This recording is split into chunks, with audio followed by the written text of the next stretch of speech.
Okay, Christ Object Lessons, page 127, paragraph 4, a very important principle here.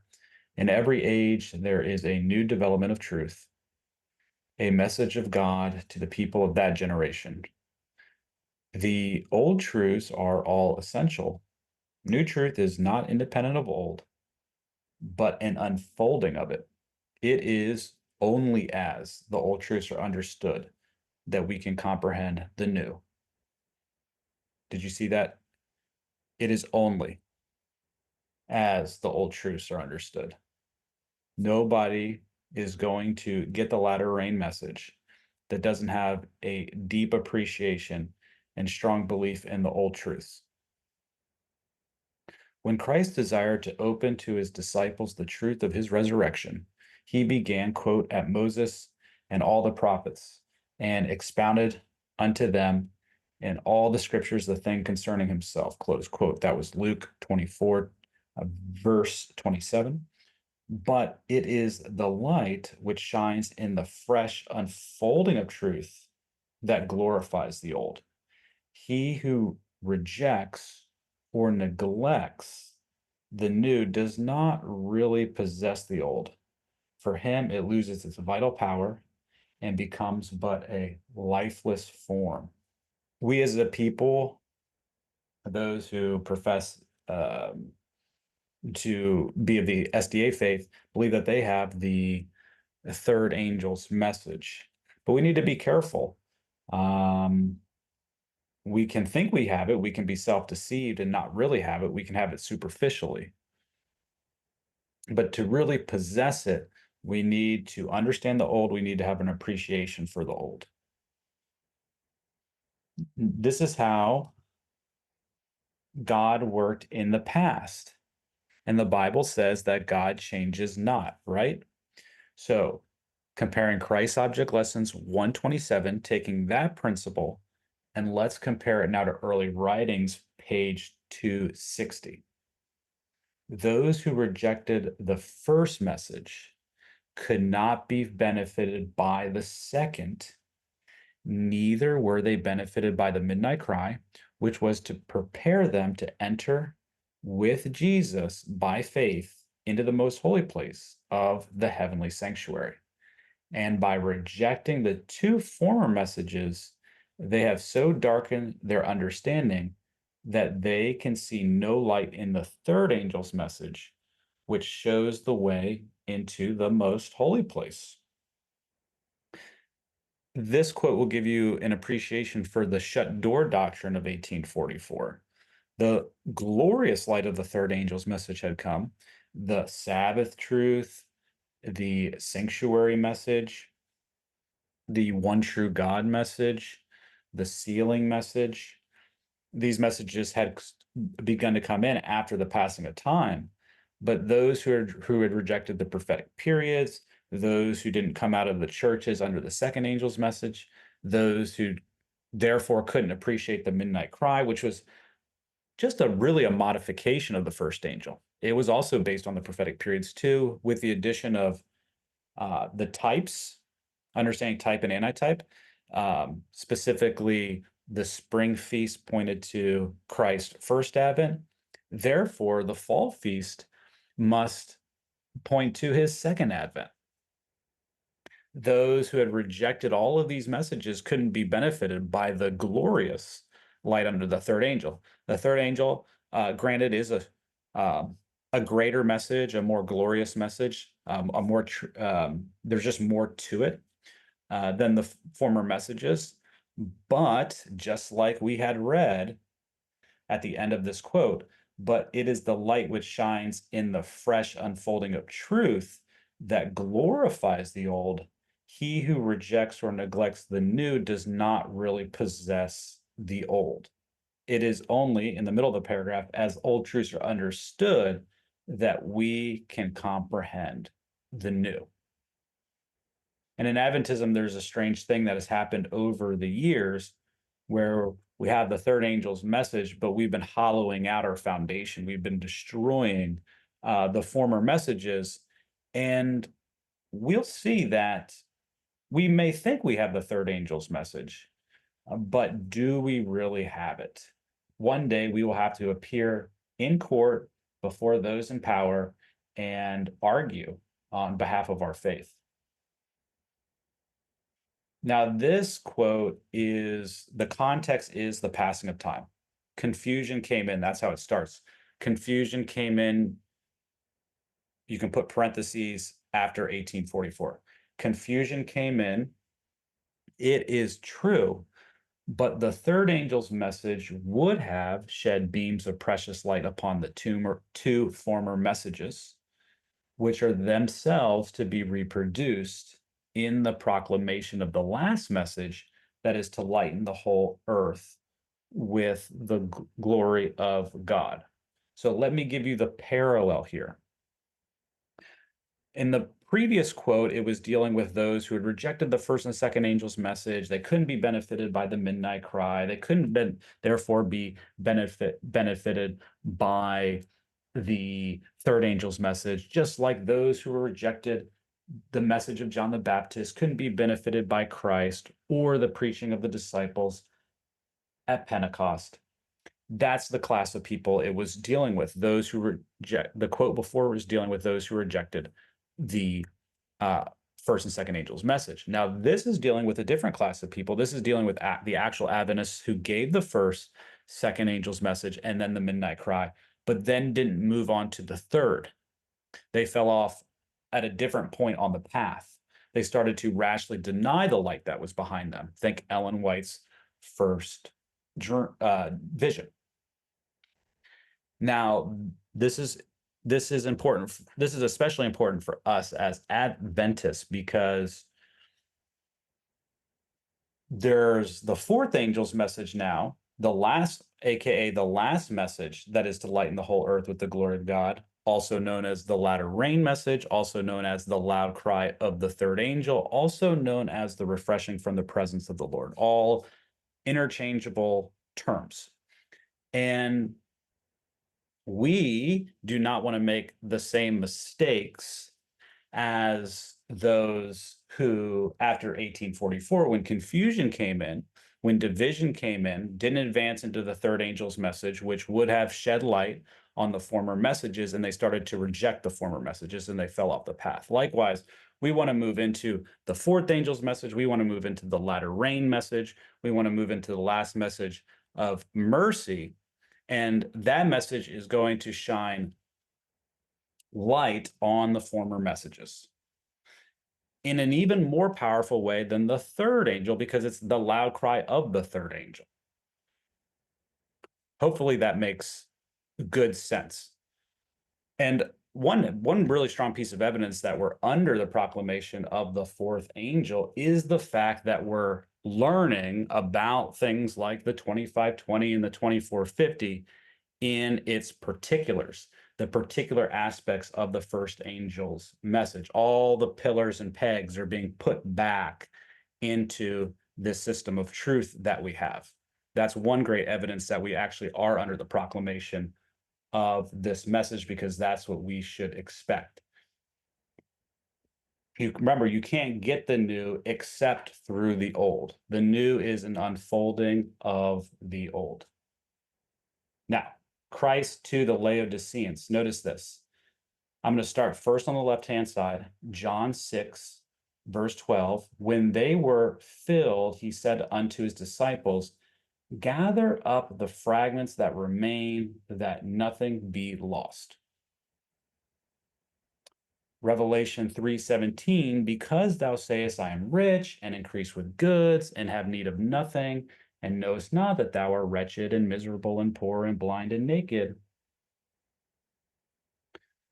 According to pioneer understanding, if you go and read the things in the mid to late 1850s, when this message started to be proclaimed, they believed only the Seventh Day Adventist people fit the criterion for a Laodicean. Not the Baptists, not those in the fallen churches, not the apostate churches, but only the Seventh-day Adventists. They're the ones that are rich and increased with goods of the light of the third angel. They have these precious truths. they are in need of nothing. When we see people rashly denying the former messages, the light from behind us, the former messages, that's some sort of strange Laodicean aspect, some strange Laodicean temperament that we see there. Some strange disposition, that's the word.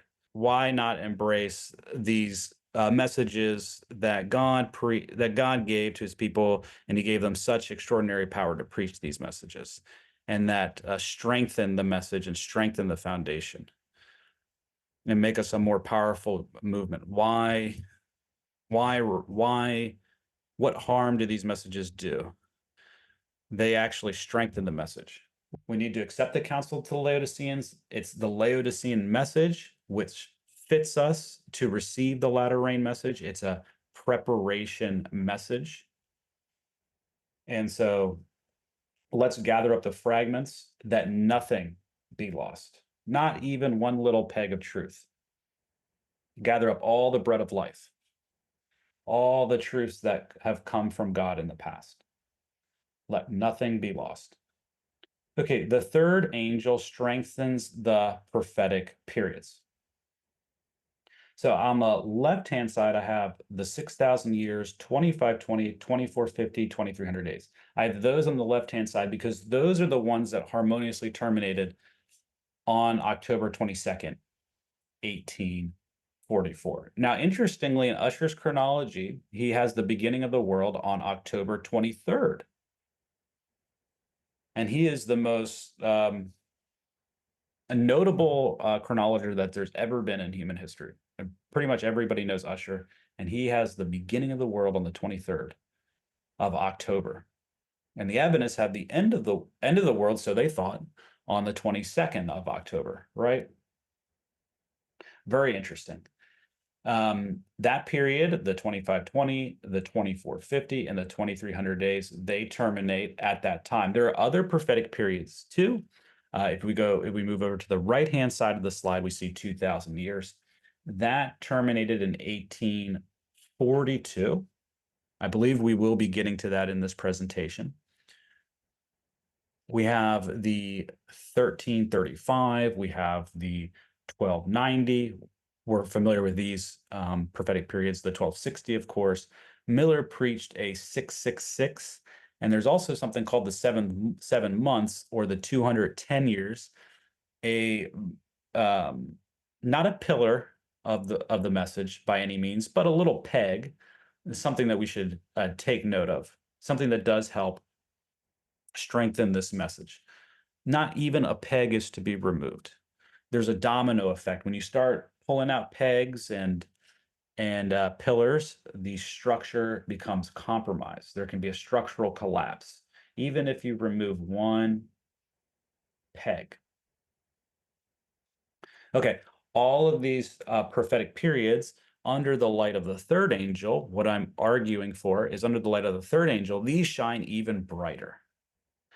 They become even more glorious. The new light glorifies the old light. That's something Miss White says.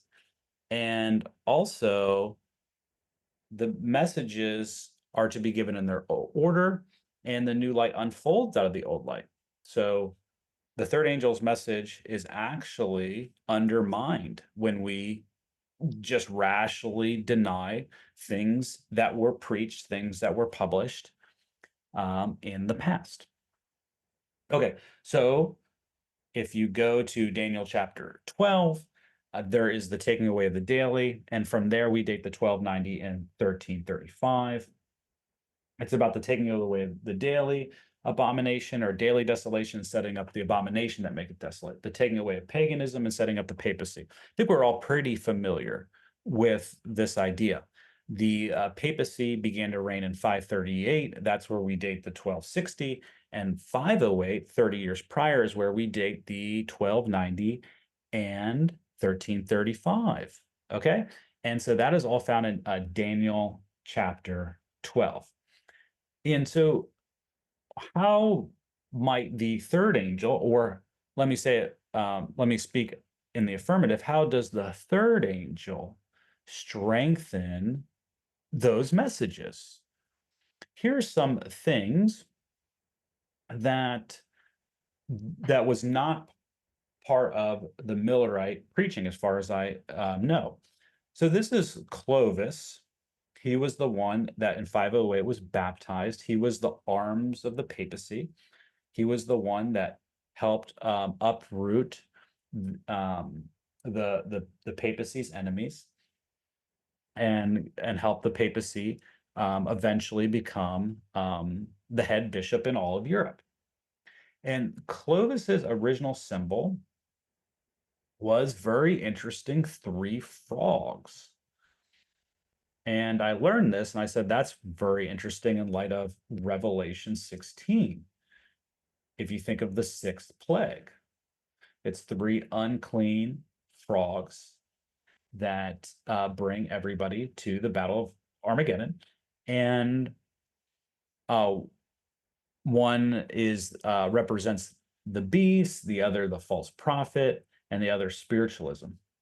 I thought that that's very interesting. And Clovis was a pagan, so this three frog idea goes back very far, back into paganism, and back into the pagan days. Now you can see that this frog symbol would, in at some point during the dynasty of the Franks, one of the Frankish kings or some bishops of Rome, I'm not sure, the symbol shifted, right?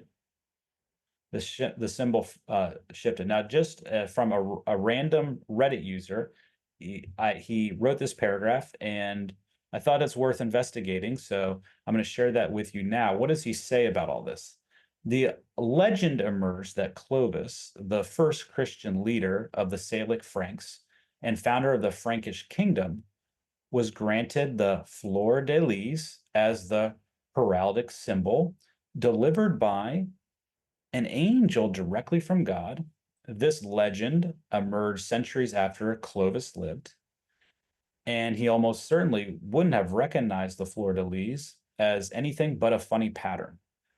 Nonetheless, wherever the fleur de lis actually came from, the idea that it represented the Trinity being three and one at the same time was irresistible to France's medieval kings. Now, contrary to what some in the one true God message preach, is that William Miller was like a devout or strong anti-Trinitarian because of an 1842 statement. If you dig into that history, I believe what you're going to find is that statement was crafted for him. If you go back earlier into the 1830s, he wrote up a list of doctrines that he subscribed to, and the language was Trinitarian when it came to describing the Father, Son, and Holy Spirit. Then in 1842, you see a something modeled after what we would call a one true God believer. You see his statement of beliefs very similar to what we see in the 1872 fundamental principles that we adhere to. So you see something similar there, but then in conversations with Joseph Bates and between Joseph Bates and Miller, these letters exist. Bates is admonishing him very strongly for being a Trinitarian, and that the Shakers have more of a claim to him than what would then become the Seventh-day Adventist people do, because of his belief in the Trinity. And anyways, I'm saying all of this because William Miller was the leader of the movement. He was the most prominent figure, and not everybody in the 1840s was an anti-Trinitarian. The first angel's message, what was being agitated was not the anti-Trinitarian message by any means. There was a disproportionate amount of anti-Trinitarians, which I think we should take note of in that early movement, considering how many Trinitarians there were in the United States at the time. So that is significant, but the message itself was the preaching of the prophetic periods, the first angels. That's what the first angel's message was. It wasn't the anti-Trinitarian message. the anti-Trinitarian message as a message that God was putting on the hearts of his people to proclaim, that came in under the third angel's message. That was light under the third angel's message. So now I'm going to make my point. This history here of showing how the Franks were that their symbol was the Trinitarian symbol, and it was the arms, and that the Franks were the arms of the papacy to help them dominate the European continent. This is very interesting in light of the prophetic periods, right? This is very, very interesting. We're talking about Clovis, where we date 508. Now I'm going to show you something about 538. This is the Third Council of Orleans, and this is in the year 538. Why do we date the 1260 from 538? Well, we say Justinian's decree went into effect in that year, right? And that made the Pope the supreme head of all the churches in Europe. And so we begin the Dark Ages there. But what also happened in 538? How does this prophetic period get strengthened even further under the light of the third angel, which has largely a lot to do with the Sabbath truth? Well, in 538, there was a Sunday law. There was a national Sunday law in that year, Sunday as the day of the Lord. Now, Sabbath reform was not something that was being agitated under the first angel. That was a truth that was being agitated under the third angel. Yet we can see the prophetic periods have a lot to do with the Sabbath truth of the third angel, and also the anti-Trinitarian message. And so they were proclaiming these additional facts, and they were proclaiming this message without this additional history. This is another reason why I believe that when we have quotes like under the illumination of the last message of mercy, I'm paraphrasing, all three messages are combined. That specific quote was shared in the last presentation. If anybody wants to go, I'll look it up. So we do see that under the proclamation of this message, all the messages come together as one, for lack of a better word, super message. And that's further evidence that we are under the proclamation of this message now. This new light is again glorifying the former messages. It's making it even stronger. So we don't do away with the 1260, the 1335, 1290. We don't do away with the daily being paganism, because we're actually hurting the third angel's message when we do that. Okay, 1897 version of Daniel and the Revelation, 281. Notice this. Speaking of indignation against the covenant, that would be Daniel chapter 11. That is the Holy Scriptures, the book of the covenant. A revolution of this nature was accomplished in Rome. The Heruli, the Goths, and Vandals, who conquered Rome, embraced the Arian faith, that is the anti-Trinitarian faith, and became enemies of the Catholic Church. It was especially for the purpose of exterminating this heresy. Let me read that part of the sentence again. It was, keyword, especially for the purpose of exterminating this heresy, that Justinian decreed the Pope to be the head of the church and the corrector of heretics. Now, again, how are the Millerites proving 1260? They were proving that it began in 538 because that's when Justinian's decree went into effect. It was issued in the year 533, but we don't start it from 533. We started from 538 because the Goths were occupying Rome, and Justinian, through his general Belisarius, had to go and uproot this Arian faith, this Arian nation from Rome, and declare the Pope the head. And so it couldn't begin until 538, until the Pope was seated on his throne. And then we begin the 1260. But we, under the light of the third angel, we can take this even a step further, and we can emphasize this idea that it was especially for the purpose of exterminating these heretics to be something of great note, because the third angel's message has much to do with preaching against the Trinitarian faith. Sunday is a dedication to the false triune God. It's a form of Baal worship, right? Sabbath is an exaltation, is a remembrance, is a call to worship the one true God, right?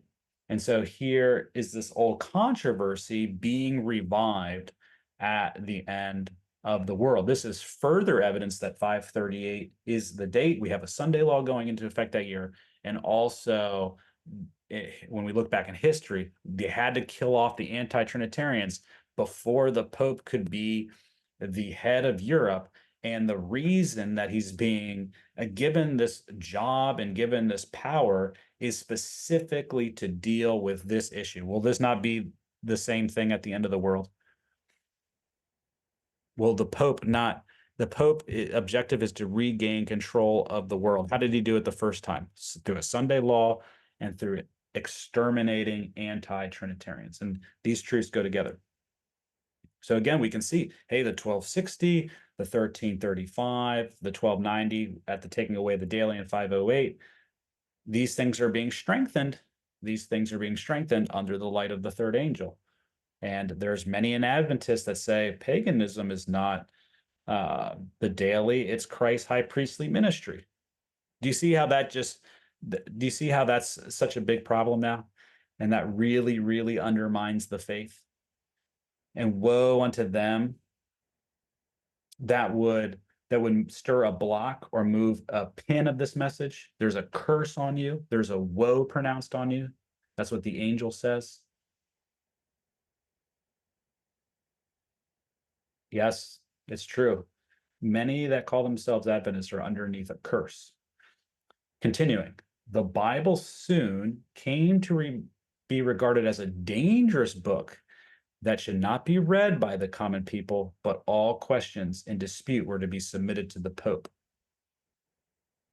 Thus was indignity heaped upon God's word, and the emperors of Rome, the eastern division of which still continued, had intelligence or connived with the Church of Rome, which had forsaken the covenant and constituted the great apostasy for the purpose of putting down heresy, aka the one true God message, as well as the fanatics that were attached to that message that were anti-Trinitarian. It's not that there's not a fanatic element that attaches itself to the truth. That was even true in Christ's day.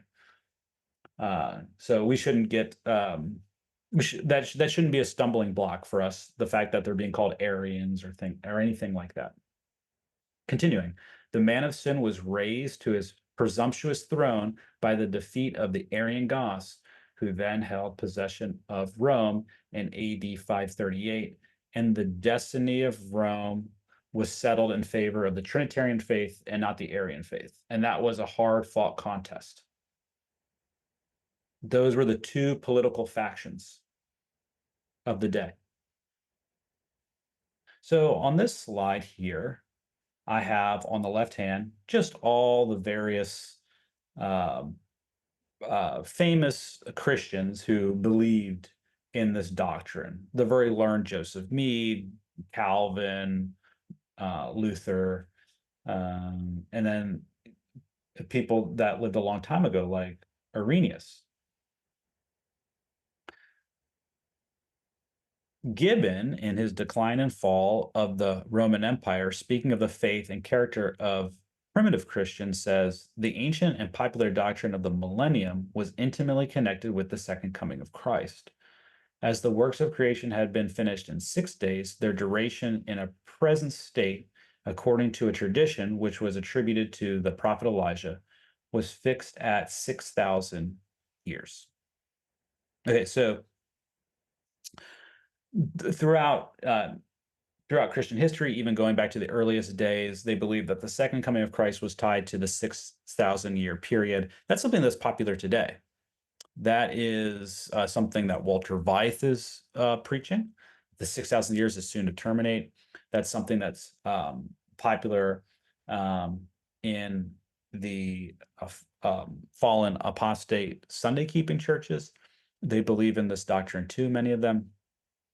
And so people believe in this. That's the first point. People believe in this. And they believe that the 6,000 years is connected to the second coming of Christ. Now, if you know for certain that the 6,000th year of world history was 1844, then you can really appreciate a great disappointment.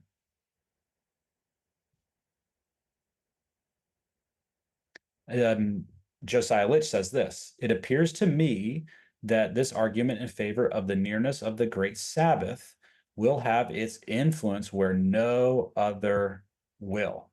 For there are a few persons who believe the Bible who will attempt to put this millennium beyond the 6,000th year of the world. I invite the most rigid criticism on the above outline."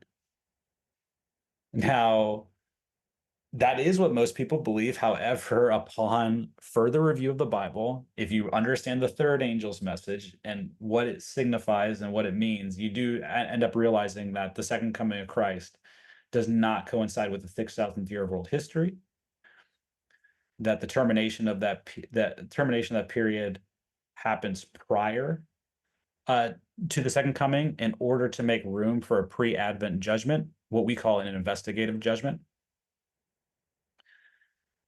And so, and I can give you reasons why God would have set it up that way, but I don't want to get into those deeper theological questions right now. But this is something that's we need to really take note of something in this quote where he says, "This argument in favor of the nearness of the great Sabbath. So the nearness of this great Sabbath will have its influence where no other doctrine will." Okay, so if you can prove that the 6,000th year was in 1844, that is really going to shape somebody else's faith and understanding in the truth in God's word.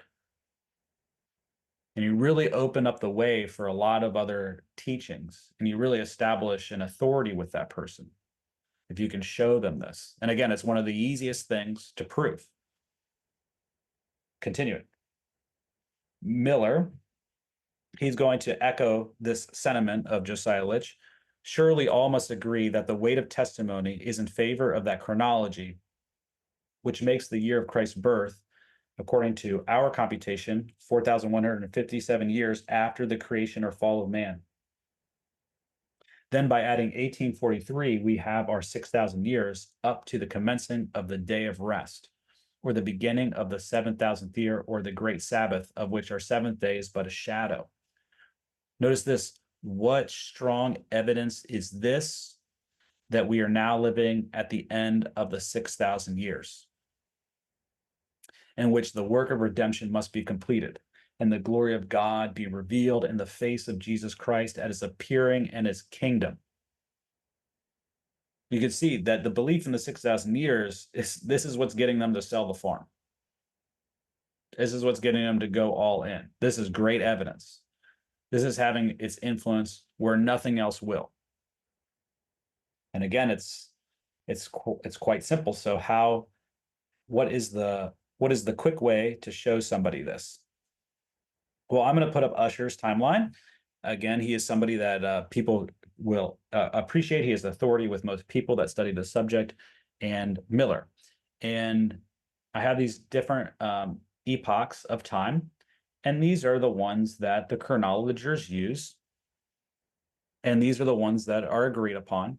And you can, if you and you probably have some time to do this at some point, if you are willing to do this. I did this myself.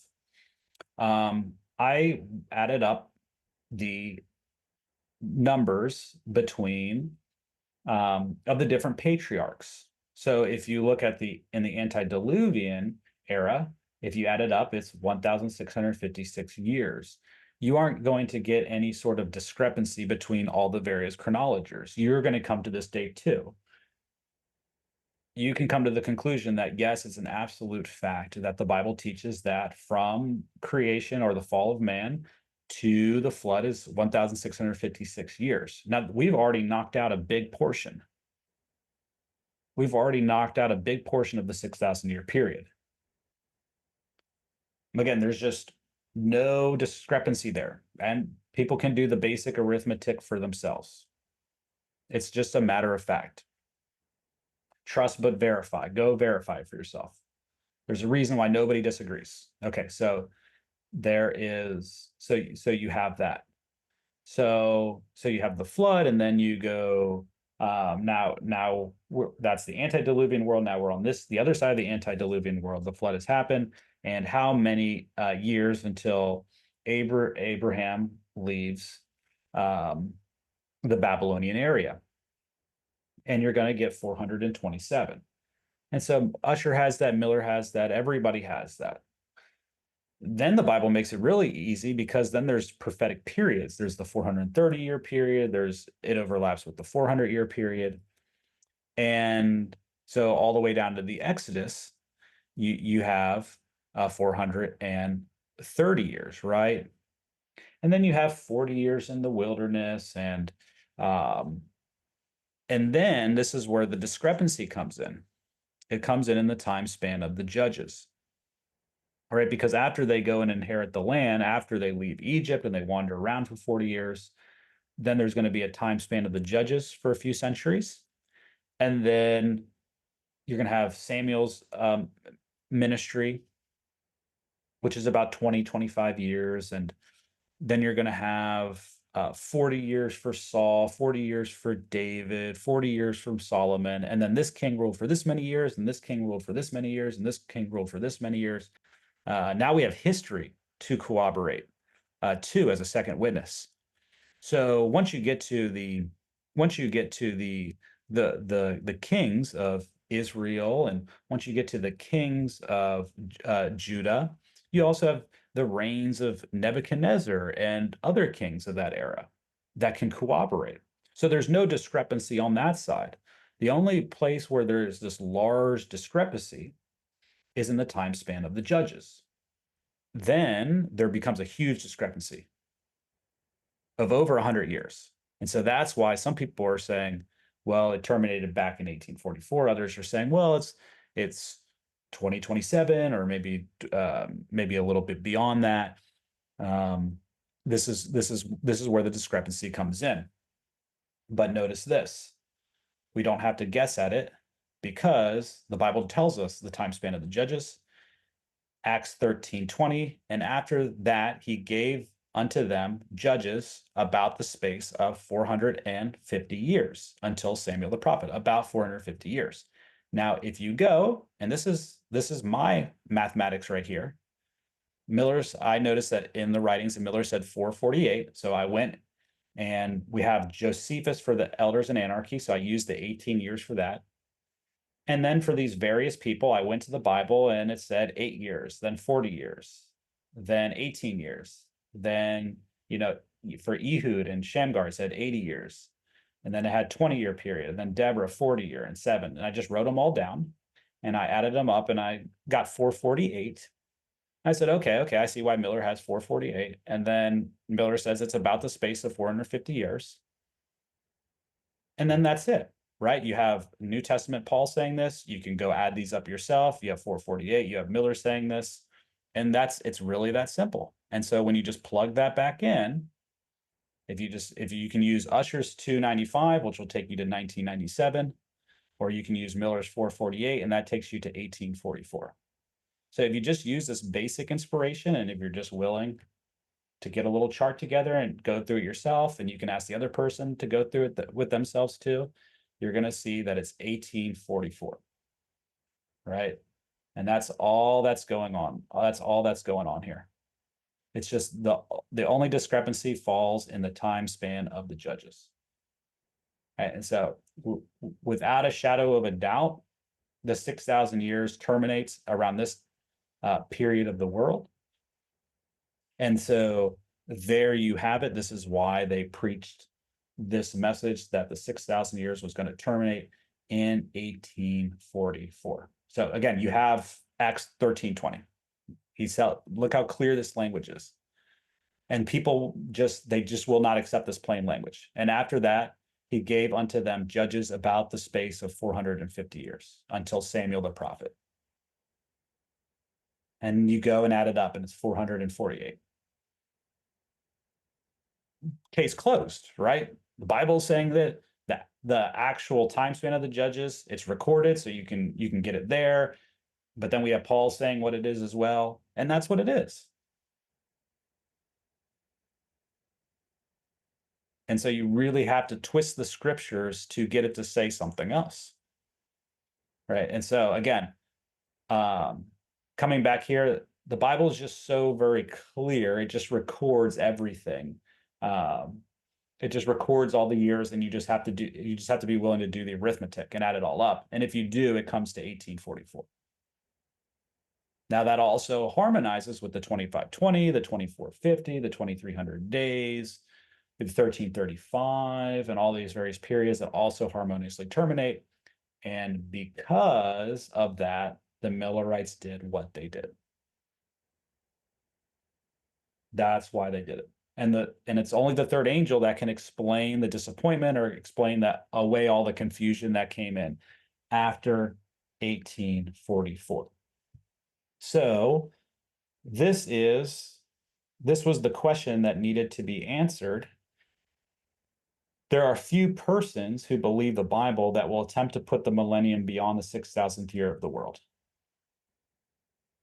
Granted, that is a hard question to answer if you don't have the third angel's message. The third angel's message answers this question. Now, if we come to Revelation chapter 10, we're just going to do a really quick overview. We have the mighty angel, and he has in his hand the little book open. This is the book that was sealed in Daniel 12. It's based on the preaching of definite time. In Daniel 12, it says, Gabriel asks a question in relation to time. Daniel 12:6, how long till the end of these wonders? And Christ says, for a times and a half, and when he shall have accomplished to scatter the power of the holy people. Right? So that's the question that was being asked surrounding the sealing up of the book. Now that the book is being opened, you're going to notice that it is a question in relation to time. So the angel which I saw stand upon the sea and upon the earth lifted up his hand to heaven. I assume it's one hand because perhaps in the other hand he has a little book open, and he had in his hand a little book open, hand singular with a little book open. And then a couple verses down, the angel which I saw stand upon the sea and upon the earth lifted up his hand singular to heaven. This is slightly different from how it looks in Daniel 12 when the man and one said to the man clothed in linen, Gabriel said to Christ, which was upon the waters of the river, how long shall it be till the end of these wonders? How much time shall it be till the end of the world? And I heard the man clothed in linen, the priest wears the linen, this is Christ, which was upon the waters of the river, when he held up his right hand and his left hand unto heaven. So you can visualize that in your mind. He's got both of his hands, and he sware by him that liveth forever. That's the Father, that it shall be for a times and a half. There's a prophetic period. And when he shall have accomplished to scatter the power of the holy people, that's a scattering time. That's a dispensation of time. Again, that's time. All these things shall be finished. And the question is how long? And he answers it in a mysterious fashion, right? There's these prophetic periods that you have to understand. If you understand these prophetic periods, then you know when the end will be, right? Right. And then the rest of the chapter goes into and we were talking about this earlier, about 1,290 days, a 1290 from the taking away of the daily desolation. And blessed is he that waiteth and cometh to the 1,305 and 30 days. So a 1290, a 1335, a times and a half, right here, which is a 1260, and a scattering time, which is two 1260s, a pagan 1260 and a papal 1260 combined together into a 2520. Okay, the times and a half, the 3.5 is actually a portion of a larger period of God's people being scattered. I can prove that actually very, very quick. We say the times and a half, 538, but I could go to James 1, and you can see that they're in a scattering time from the opening of the gospel. James, a servant of God and of the Lord Jesus Christ, to the 12 tribes which are scattered abroad, greeting. They're scattered. Daniel is asking in prayer. Gabriel is asking on behalf of Daniel and us, how long? How long are these beasts going to be treading us down? How long are the Gentiles going to be trotting us underfoot? How much longer are we going to be paying taxes to these wicked governments? How long are we going to be in bondage and in slavery to these people, to the enemies of God? How long? When will that be over? The times and a half. And then what happens? The United States, a beast that comes up with two lamb-like horns at that time, Protestantism and republicanism, giving way for the third angel's message to be preached, right? Because we have these inalienable rights that are being protected now by secular government, holding in the reins of the papacy and these other evil forces in the world to allow us to preach this message, right? And so that's the third angel is the gathering angel who's going to get 12,000 out of. I'm getting into the how the third angel helps to glorify the 2520 now, and that's fine. We can talk about all these periods simultaneously. So, getting back to Revelation 10, now the point's going to be made. So I saw, and the angel which I saw stand upon the sea and upon the earth lifted up his hand to heaven, and swear by him that liveth forever and ever, who created heaven and the things that therein are, and the earth and the things that therein are, and the sea and the things which are therein. Sounds like the first angel's message too, doesn't it? Because the first angel's message calls us to worship the creator and the maker of heaven and earth and the sea. And now the heaven and the earth and the sea are being mentioned here. This is further proof that the first angel is the message and is based on the computation of the prophetic periods, or it's the message in relation to time. We're learning about the little book, which Miss White says the unsealing of which is the message in relation to time. And so he's swearing by him, the Father who created heaven, earth, and sea, that there should be time no longer. That there should be time no longer. So the question becomes, is this the end of world history? Is this the end of probationary time, or is this the end of prophetic time? The context of this chapter will tell you that answer. If you just come down to, let's just say the last two verses, and I took the little book out of the angel's hand. This is the little book that says that there should be time no longer. He eats it up, and it was in my mouth sweet as honey, because he loves the soon appearing of the Lord. And the prophetic periods they don't actually, but they seem to suggest that Christ is coming back. The 6,000th year of world history is ending in 1844.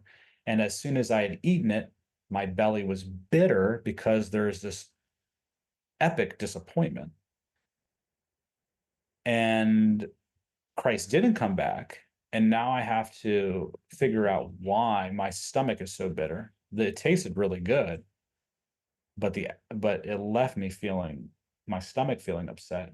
And he said unto me, thou must prophesy again before many peoples and nations and tongues and kings. And so probationary time is still ongoing. The world is still going on. The world has not been leveled out and cleansed with fire yet. The 7 last plagues have not been poured out because we're to be prophesying to the people and nations and kings. We have to do it one more time. We have to take this gospel unto every nation, kindred, tongue, and people, and then the end shall come, Christ says. And so what was dark to the people of God was that this preaching, this The worldwide proclamation of this message actually happens twice at the end of the world and not just once. And it's right here in this verse. You have to prophesy again before many peoples and nations and tongues and kings. You did it once. You loved the soon appearing of the Lord. That was why it was sweet in your mouth like honey. But you were disappointed because the Lord did not come back at that time. And so to jump back to Josiah Litch's quote, it says that this argument in favor of the nearness of the great Sabbath, that this truth is about as sweet as it could be in your mouth, right? This is the sweetest part of that honey that they were eating. He says the argument in favor of the nearness of the great Sabbath will have its influence where no other will. For there are few persons who believe the Bible that will attempt to put the millennium beyond the 6,000th year of the world. So from the perspective of these people, this is they just cannot possibly see how the world could continue on past the 6,000th year. They believe full-heartedly, like most people do today, that the 6,000th year coincides with the second coming of Christ, right? That Christ will come back in the 6,000th year. That's not actually what the Bible teaches. It teaches actually that no, you're going to preach this idea, you're going to think that, and that's actually going to cause you, that's going to be one of the main reasons why there's going to be this bitter disappointment. I'm telling you this before it happens, so you might believe that this is not the case, and you're going to have to go and prophesy again before many peoples, nations and tongues and kings. Okay, so that's 1.2. Because I understand that this is a hang up for some people, a stumbling block. It was for the early Millerites. This is why some weren't able to move on to the third angel's message. I presume that to be true. It's how could Christ not come back in the 6,000th year? Oh, then all of it must have been from the devil. That's what many started to believe, that the whole experience was not of God, that he hadn't been leading them up to that point, that they were under some sort of strong delusion, right? Because it's hard to relinquish the idea that the 6,000th year terminates before Christ's second coming. This is from a manuscript written by Sister White. The books of Daniel and the Revelation are one. One is a prophecy and the other revelation, one a book sealed and the other a book open.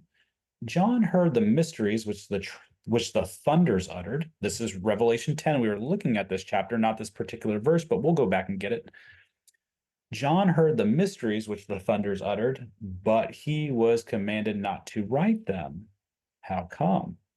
The special light given to John, which was expressed in the seven thunders, was a delineation of events which would transpire under the first and second angels' messages. So the seven thunders are representation of events which would transpire under the first and second angel's message.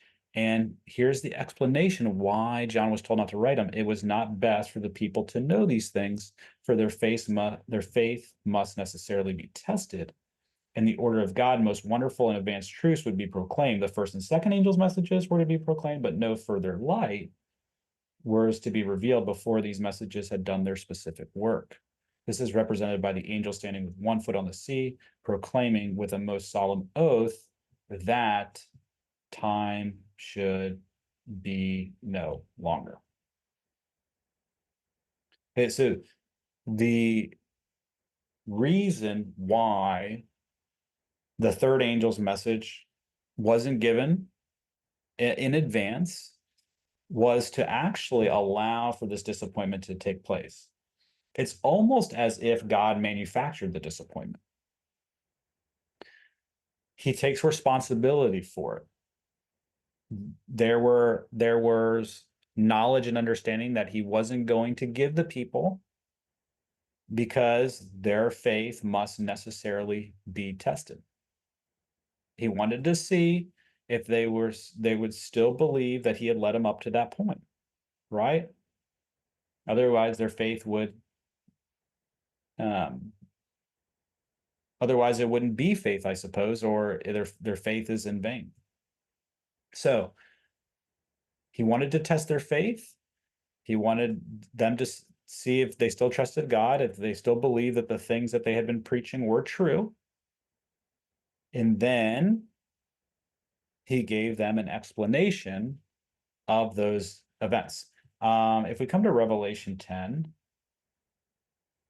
and when the seven thunders had uttered their voices, actually, I should start in verse 3, and he cried with a loud voice, as when a lion roareth, and when he had cried, seven thunders uttered their voices.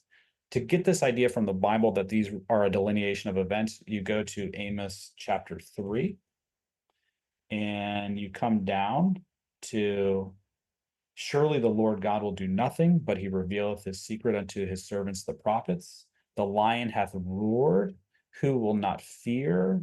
The Lord God has spoken, who can but prophesy? Okay, so we'll take that. We'll take that and we'll put that on our figure here in Revelation 10. And it says, and he cried with a loud voice in the power of the Spirit, as when a lion roareth. Okay, this is prophecy. And when he had cried, seven thunders uttered their voices. And thunder and lion roaring, they're both loud, they're both frightening. And this represents prophecy. And prophecy is what? Prophecy is history written in advance. And there were certain prophecies that they wouldn't understand until they were ready spiritually to receive these truths. Okay, so there's certain prophecies in the Bible that foretold of these things, and but John was not. He was told not to explicitly give it away here.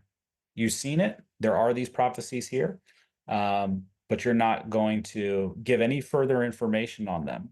We're going to allow God's people to be tested. They would go back in their Bible and search and say, it was there. These truths were there, staring at us the whole time. God never lied to us or anything like that. It's just that, hey, the 6,000 years and Christ coming, they don't coincide. That was some sort of preconceived notion that we had adopted. The things about the end of the scattering time does not usher in the immediate coming of the Lord. There is a season where the 144,000 are gathered together under the light of the third angel. The message does have to be preached twice. It does have to go out twice. He even told us that there was going to be a bitter disappointment. And all of these various things, the parable of the in Matthew 25, excuse me, in Matthew, yes, in Matthew 25, that was right. One of it's a delineation of events, so it's not just the great disappointment. There were others things leading up to that point. There was multiple times when God had tested their people, and one was the tarrying time, right? They take this message to the world. They go forth with lamps. They have this message, and they do all the preaching that they can, and still Christ has not come back, and that causes them to tarry. While the bridegroom tarried, they all slumbered and slept. This is represented on the chart as the Jewish year, the rabbinical year of 1843. The rabbinical year of 1843 had expired. What is going on? Samuel Snow comes with the midnight cry and says, Christ is actually coming back in the fall. Actually, he didn't, right? But the evidence to get them to the fall was true too. And now there's this great disappointment. The tarrying time was a little setback, but now there's this great disappointment. Are we going to still continue on into further light, or are we going to rashly deny the light that's behind us, right? And we actually undermine this whole story when we start to destroy things like the 2520 and these other truths.